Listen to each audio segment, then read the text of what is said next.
हरिओम. लाओत्सेचा ताओबोध योगदास श्री जयगणेश जोशी यांचे प्रवचन. केंद्रात परिघाचे समर्पण. लाओत्से सांगतो की स्वर्ग आणि पृथ्वी यांचे मिलन होते आणि आल्हाददायक पाऊस येतो आणि माणसाचे त्यावर नियंत्रण नसतानाही तो सर्वत्र समप्रमाणात पडतो. स्वर्ग आणि पृथ्वी हेही लाओत्सेचे लाडके उदाहरण आहे.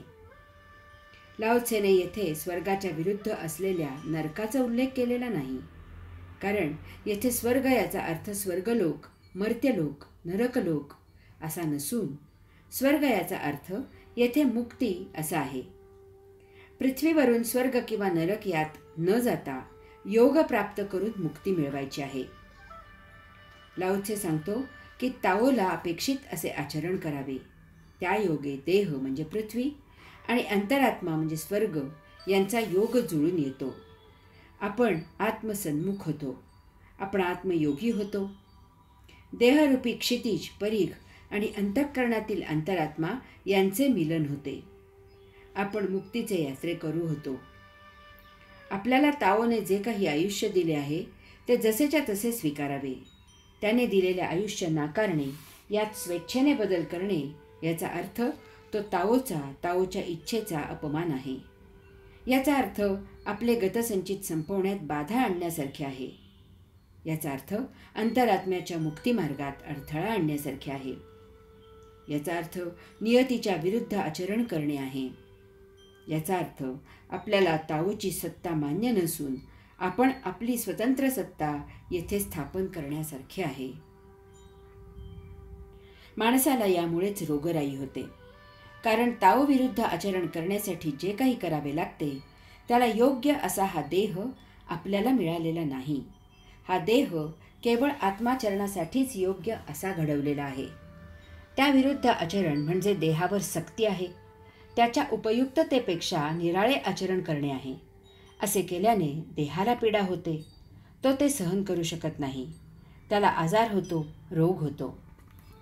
लाओत्से सांगतो की स्वर्ग आणि पृथ्वी यांचे मिलन होते आणि आल्हाददायक पाऊस येतो आणि माणसाचे त्यावर नियंत्रण नसतानाही तो सर्वत्र समप्रमाणात पडतो.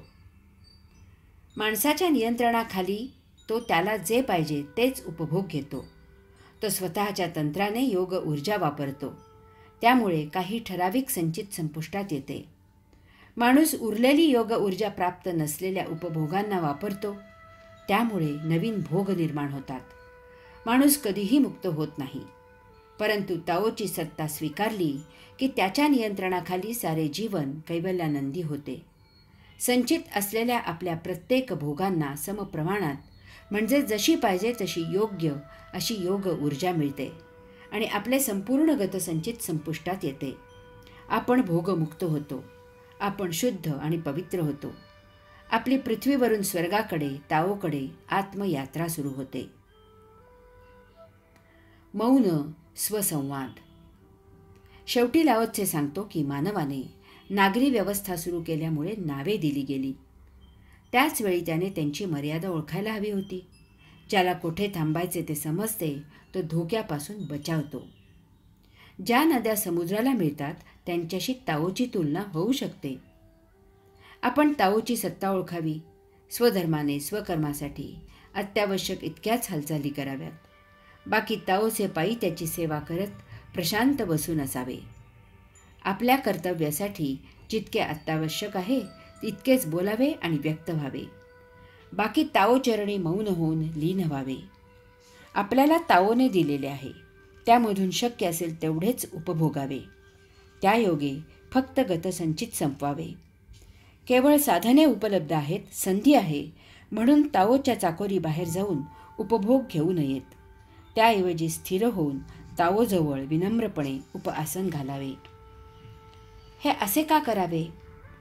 जेव्हा स्वर्ग म्हणजे अंतरात्मा आणि पृथ्वी म्हणजे देह यांचे मिलन होते तेव्हा मोठी आल्हाददायक ताओच्या प्रसादाची वर्षा होते. त्यावेळी जी डबकी असतील, सरोवरे असतील तीच त्या ताओ प्रसादाने भरून जातील. पर्वतावरून ताओ प्रसादरूपी वर्षा घरंगळून रित्या जागी जमा होईल. आपण जर आपल्या बुद्धीने, मर्जीने, इच्छेने अगोदरच भरून गेलेले असलो तर ताओ प्रसादाची वर्षा आपल्यात साठणार नाही. आपण ताओच्या प्रसादाला उपलब्ध होणार नाही. आपण आपल्याच अहंकाराच्या ताठ्यात पर्वताप्रमाणे उंच ताठ राहिलो तर ताओ प्रसाद ठेवणार कुठे? त्यासाठी आपल्याकडे जागा आहेच कुठे? तो प्रसाद आपल्यावरून घरंगळून निघून जाईल. यास्तव स्वधर्माने प्राप्त इतकेच स्वकर्म करून ताओ मर्जीने जीवन जगून प्रशांत होऊन मौन होऊन स्थिर होऊन रिते होऊन ताओ चरणी त्याचीच सेवा करत बसावे. बस. आपण रिते असणे महत्त्वाचे आहे. इतकेच असणे गरजेचे आहे. संत सांगतात की तुमचे भांडे सोन्याचे आहे, चांदीचे आहे, हिऱ्या मोत्यांनी मढवलेले आहे की मातीचे आहे हे महत्त्वाचे नाही. ते गौण आहे. तुमचे मडके रिते आहे हे महत्त्वाचे आहे. याचप्रमाणे प्रसाद वाटप होत असताना तुम्ही ताओ चरणी उपलब्ध असणे हेही महत्त्वाचे आहे. प्रसाद वाटप होत असताना जर तुम्ही तुमचे उपभोग घेण्यात गर्क असलात तर प्रसादाला चुकाल. यास्तव ताओ मर्जी महत्त्वाची आहे. या पलीकडे आणखी कशाची कसल्या साधना उपासनेची गरज नाही.